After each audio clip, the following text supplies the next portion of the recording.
Okay, so I have a quick story. This one, yeah, look at that. This one has been telling her daycare provider, whatever you want to call her,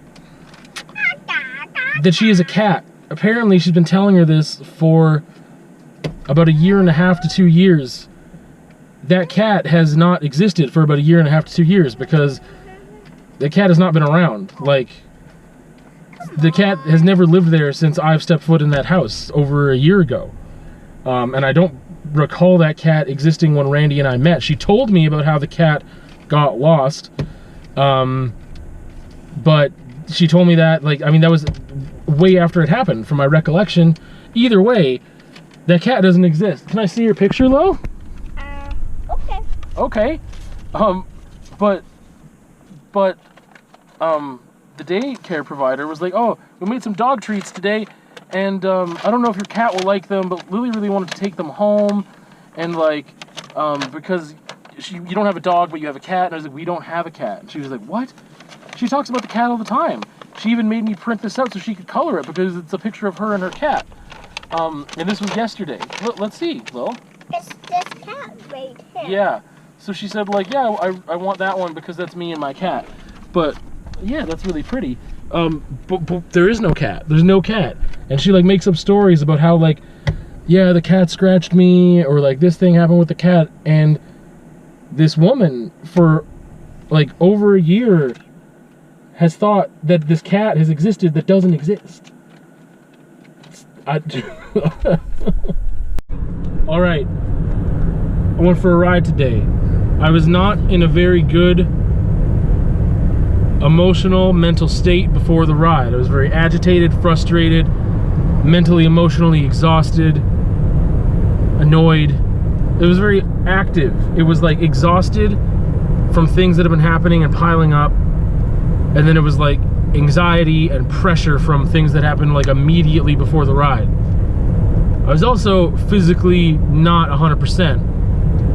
Went on the ride, got good footage. I knew that I did good on K2, which I've inserted in the vlog here because I've kind of nailed it, but my mind was elsewhere. And I've said this before in a vlog from like a month ago or so. That's not why I ride. The whole reason a major part of me riding is to focus on what is right in front of me. Focus on mountain biking, focus on not dying, focus on trying to, you know, just nail these trails, just do better, faster, you know, try new things, whatever. So I was not focused the way I should have been. Despite not being focused, I knew that I did good in some sections. I've ridden this K2 trail 32 times, and I got my best time today. Also, there's another trail I've only ridden 3 or 4 times before, and today was my best time on that. Thing was that during the ride, I did not feel that good, and like the climb back up to the city, I didn't know if I was gonna make it or not. I did. Definitely didn't smash any records there, any best times there. It was not good. Yeah, I just didn't feel good about the ride in general. I felt like it was too slow in some parts, whatever. I mean, I didn't crash. I made all my climbs but one on a half cut, but it just didn't feel very good. Then once my ride uploaded and the segments that were there and available to me came up, I was like, oh wow, like I got 7 seconds better than any other time I've done on that one section. That section is less than 2 minutes, like on average. So to like get my best time by 7 seconds, I was cruising. I didn't make any mistakes, like, or just not as many as before, I guess. And that changed my whole thing. Like I was feeling so depleted after that. Not just depleted, because I have that whole depleted, not defeated thing. I didn't feel defeated. I didn't feel good either though. Like that ride really took a lot out of me, and it didn't really revitalize or re-energize me mentally and emotionally like usually a good ride would do. Even if a ride makes me physically exhausted, I usually get like a runner's high. I usually get something else. you know, that's like a physical, you know, something. But I did not this time. And so my perception was my reality, that I didn't do very well. Well, once the facts were brought to my attention, it changed my perception of the ride, because I'm like, oh, well, I wasn't as bad as I thought it was. And I felt a lot better. And that's just more power to perception as reality. And also how much power I don't think I give numbers a lot of power. I never thought that. But just knowing, like, yo, I did way better than I thought I would. I did way better than I thought I did. Like, I mean, for some reason, that really turned things around for me. Now I feel better. I mean, I'm also, like, it's been a little while since the ride. I have more energy now. I'm not completely exhausted. But still, I just, like, feel more positive and optimistic and happier right now. And it's just me beating my personal best. It's me having evidence of, like, yeah, some parts of that felt good, but more of it didn't feel good. But that's because my emotional mental state was tainting my perception. Wild. Alright, so this is my Etsy shop. I've only ever sold 5 things. I honestly don't remember when I opened it, but I'm pretty sure it's been 6 months or so. And I got this really good review less than a month ago from this piece that I sold. So the first 3 sales I had no one gave me a review at all. And then, so this one, fast shipping arrived, well packed and as described, thank you. I'm going to frame it and hang it. The funny thing is, I wanted to mention the thing about it being well packed that someone said. My packing is so janky. I make sure the painting is safe, but it looks atrocious. Like, and I do send them a picture of, like, here it is all packed up, here it is at the post office getting weighed, here's the tracking number. Like, I try to be very thorough, and I usually, like on my Etsy, I have it so that it's like a 2-day, like, turnaround from when they order it to when it gets sent. And sometimes I can do it in the same day. Like, I've got a buffer zone because I don't know how busy I'm going to be or whatever. But usually I've been able to ship it out same day or the next day, depending on when they order.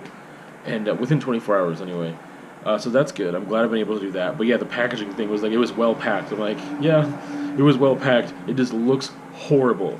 Because basically, all these paintings are different sizes. Like, a lot of Etsy people have, like, they have very specific little things that they ship their stuff in, and it's like, for my, if I was just doing necklaces or whatever, or even with my necklaces, if that was something that was selling a bunch or whatever, like, I have, like, a system that I can use for that. Like, I have a little envelope that I'm going to use for that. But I mean, some people, they buy, like, hundreds of packages at a time of these, like, little types of packages for their jewelry or whatever. Or if they're selling prints, they have this, like, very unified thing, and I do not, because my paintings, these deep profile, 1.5-inch thick canvas paintings, they're all different sizes. I basically have to go out and scrounge for cardboard and, like, recycling and stuff, and then, like, cut it to fit it, and then just, like, packing tape it like crazy. Good morning, friends. Good morning, dear friends. No? Don't like the pun? Alright.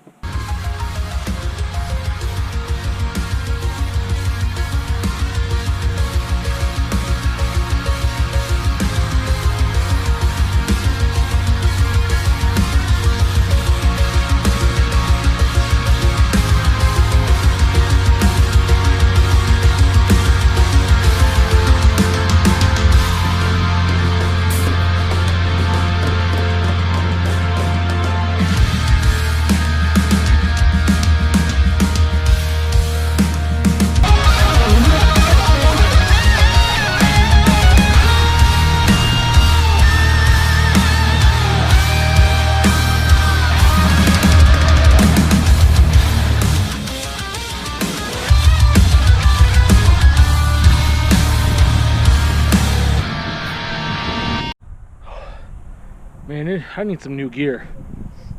My palms are killing me. I've been using these gloves for the past like 3 or so weeks because somewhere along the way I lost one of my gyro gloves.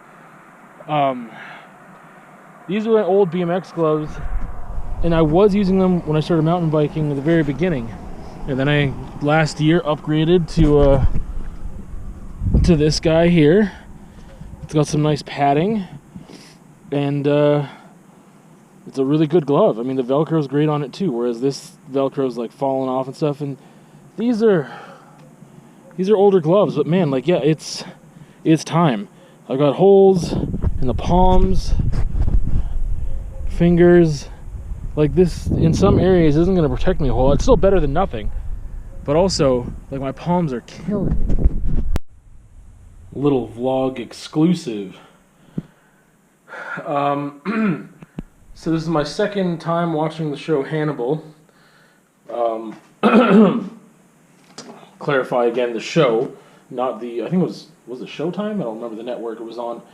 Anyway, it was on Netflix for a little bit too, but I do own the seasons, and watching it with Randy has been great. She's enjoying it and loving it, and it's the most beautiful TV show ever made, so you should watch it. But I'm going to do a portrait of Hannibal and a portrait of Will Graham, and this is the background for those. I'm really excited to screw these paintings up. Portraits are really difficult for me, and they rarely turn out to my expectation. But it's also because I haven't done enough of them to really know what my expectation is, or like know what my style is. So I don't know. But I'm really enjoying the backgrounds, and there's like simple yet get the point across. There's a bit of elegance and darkness. I'm gonna do the portraits, and then I'm gonna fade this black up again over. You know, they're like, because it'll just be like a bust, so their shoulders will be down there. Anyway, I'm excited. I really hope I can do it, and I will. You know what? Not if. I'm excited for when I complete them to a standard that I am going to set, and when they are good. I'm excited for when I finish them. That's what I'm saying, because they will be awesome. This feeling might fade, but I really just want to shred, and if I don't get wrecked, I'm not trying hard enough.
Eating bugs while you're trying to bike is gross.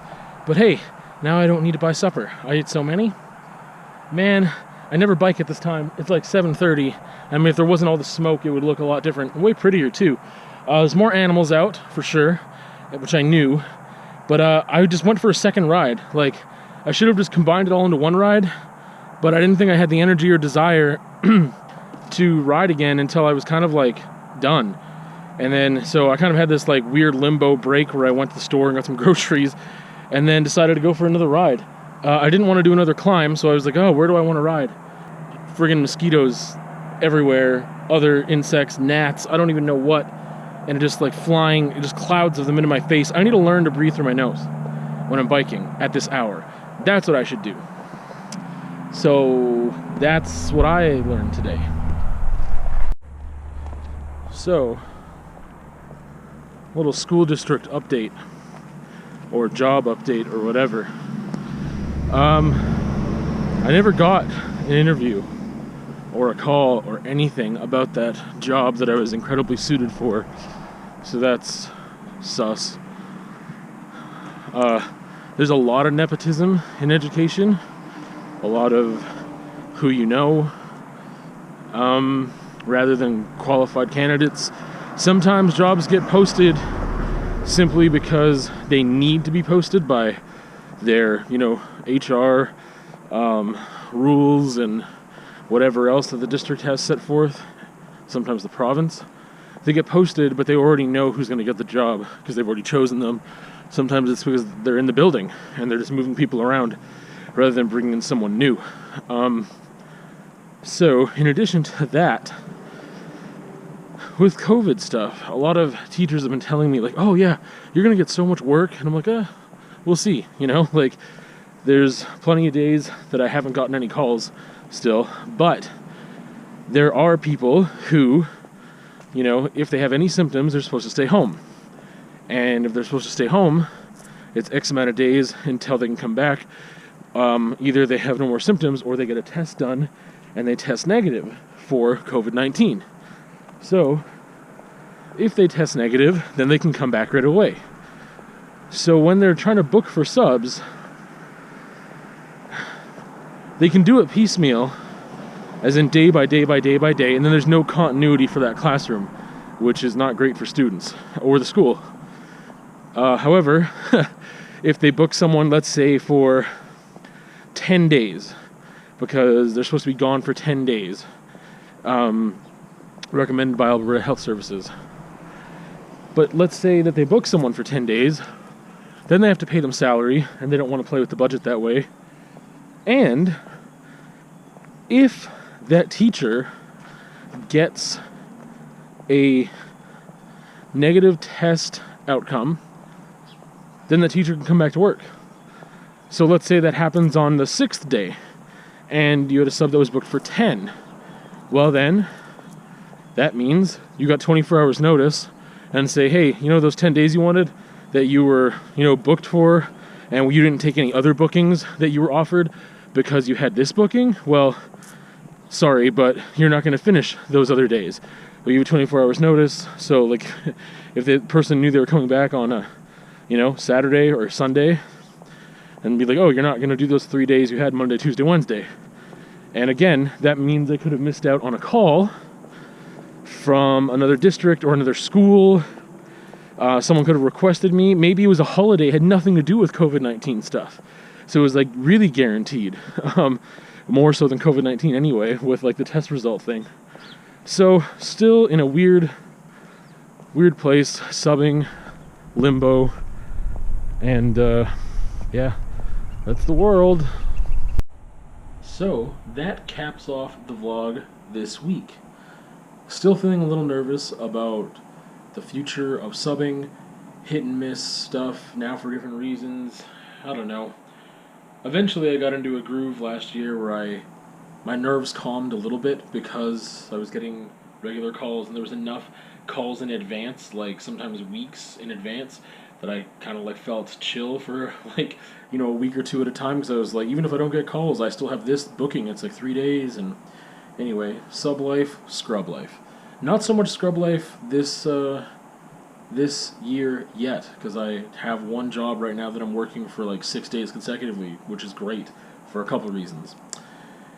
Anyway, we got a lot of smoke still. No clear skies, but that at least I don't know. The air quality seems okay here. I know a lot of other places are completely smoked out. So yikes, that sucks. I don't even know. There was something else I thought I had to say. Conversation this week is about object permanence, but not really, which you'll understand once you listen to and or watch it. More about non-objects and impermanency and like legacy and things like that. And there's a lot of raw rides this week. I got out there a couple times, and like on some of the days that I went out, I got several, you know, trails at once. So those are up there. I just completely destroyed some of my old records and times, which is fantastic. I felt really good about one of the rides I did the other day, and did a little bit of nice flow on some other rides, like K2. Very short, a lot of flow, used the chesty, so it was kind of a little more realistic looking. Anyway, with that, we will see you on another time.